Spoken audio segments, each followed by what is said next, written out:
He'll behave himself from now on. I turned and walked into the kitchen. I took a bone from the fridge and tossed it in front of Dudu. He instinctively backed away. Dudu cautiously sniffed the bone but didn't dare take a bite. I crouched down and poked the bone with the tip of my knife. I bought this just for you. Aren't you gonna eat it? Dudu slowly walked forward, trembling. Then he pretended to chew on the bone. A flicker of displeasure crossed Liu Ruyan's face, but she didn't dare say anything. From now on, he eats dog food and sleeps in the doghouse. Got it? Got it. Liu Ruyan looked at Dudu with pity in her eyes. But that night, I suddenly woke up. I heard Liu Ruyan whispering in the living room. This is your special reward, the best meal money can buy. She had actually ordered Dudu a plate of premium sushi. Xiaokun, I'm sorry, you've had to suffer lately. I've already put the soul bracelet on Jibota. In 3 days, the two of you will swap souls. Then we'll finally be together forever.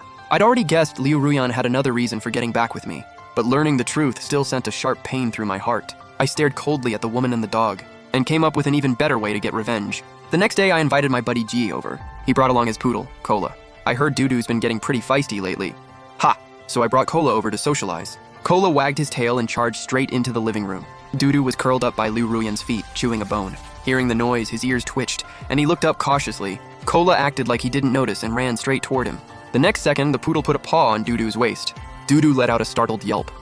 The sudden move sent him scrambling away in panic. Kola wouldn't let up and chased him around the house. He cornered Dudu and raised his paw again. Kola, stop! Jai pretended to scold him while his shoulders shook with laughter. I leaned against the doorframe, watching the chaos with a grin. Just then, Liu Ruyan rushed out of the kitchen. Seeing me enjoying the show made her even more furious. She screamed and lunged at Kola, but I grabbed her. Calm down. They're just playing. Stay out of it. Liu Ruyan's nails nearly dug into my arm. Her eyes were locked on Kola. Dudu was staring at her, begging for help. You know Dudu just got out of the hospital. He's still recovering. How could you do this? Do what? They're just playing. Why are you making such a big deal out of it? Jai chimed in with a grin. Yeah, Ruyan. They're just two dogs playing around. Liu Ruyan's face darkened until it was practically black. Just as she was about to explode, I ripped the bracelet off my wrist and slammed it onto the floor. Now you're giving me attitude over a dog? Fine, take your bracelet and get out! The second I took it off, Liu Ruyan panicked. She quickly picked it up and put it back on my wrist. Boda, please don't be mad. I wasn't giving you attitude, I was just worried. Please don't be mad, I'll stay out of it. Only then did I pretend to calm down. Jai left after lunch. By then, Dudu was lying on the floor completely dead inside. Before Jai left, I walked him downstairs. Then I handed him a bracelet identical to mine. Remember our deal. Put this bracelet on your pig. Those 3 days dragged on like stretched rubber. Every second left Liu Ruyan's nerves on edge. The first thing she did every morning was check on Dudu.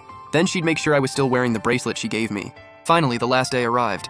Liu Ruyan could barely contain her excitement. She took the day off and turned the living room into a welcome party. She covered the floor with Dudu's favorite fluffy blanket. His favorite salmon sushi was waiting on the coffee table. The air was filled with the scent of her new fragrance.